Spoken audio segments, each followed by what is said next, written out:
চালু করলাম। দেখো, আমি তোমাদেরকে বলছিলাম যে তোমরা কোন সমস্ত পশু পাখি, আজকে যে মশলাটা হচ্ছে এটা হলো কি, তোমরা কোন কোন জিনিস খেতে পারবে আর কোন কোন জিনিসের তোমরা খেতে পারবে না, আজকে আলোচনা চলবে।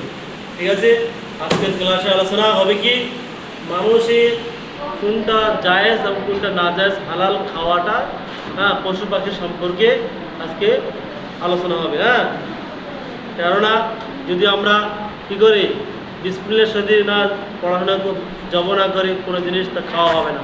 আমাদের শরীয়তে আছে নিষেধ, মানা আছে। ঠিক আছে, সেই সম্পর্কে আজ আমরা আলোচনা করছি। কথা হলো এটাই যে জবে করার নিয়ম, পশুটাকে আগে কী করতে হবে, পশুটাকে আগে কী করতে হবে, মাটিতে শোয়াতে হবে। পশুটাকে কী করতে হবে, মাটিতে শোয়াতে হবে।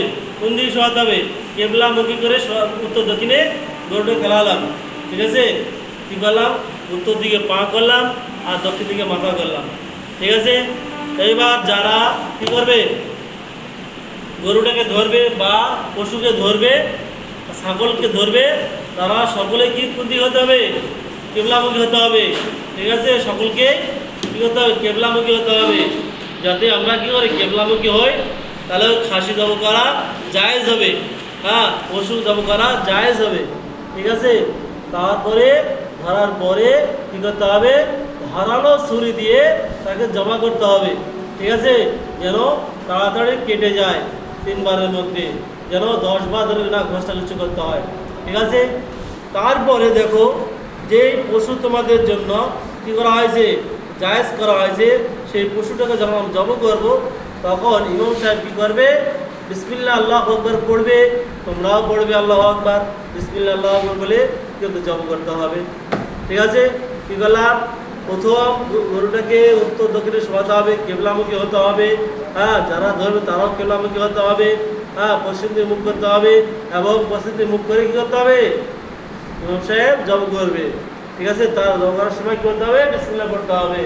ঠিক আছে, তারা আমাদের কী হবে, জায়েজ হবে। না হলে আমাদের কোনো জায়েজ নাই।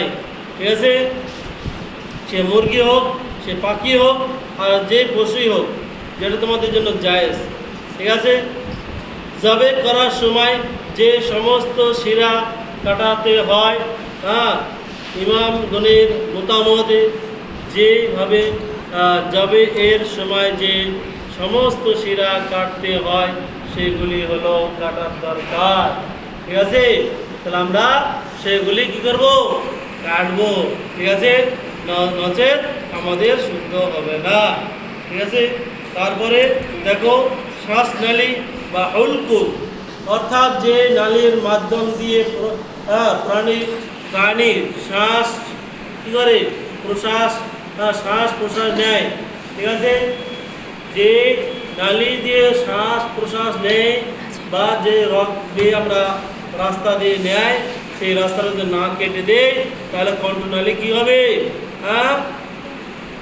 মারা যাবে না, তারা আরও জিন্দে থেকে যাবে। ঠিক আছে, কাটতে হবে। অর্থাৎ যে নালীর মাধ্যমে প্রাণী খাবার খায়, সেটাও কাটতে হবে, 1 নম্বর। 2 নম্বর হলো কি, 2 পাশের 2টি শিরা কাটা দরকার, 2 জান।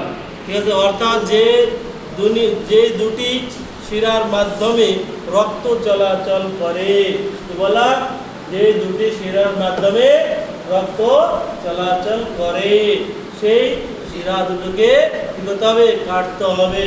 নচেত কী হবে না, জবা হবে না, জায়েজ হবে না, শুদ্ধ হলো না। ঠিক আছে, তাহলে আমাদের কী করতে হবে, কাটতে হবে। ঠিক আছে, আজ এই পড়াটি থাকলো, আমরা সবাই আগামী দিন এটা পড়া মুখস্থ করবো। ঠিক আছে, পড়া মুখস্থ শোনাবো। ঠিক আছে।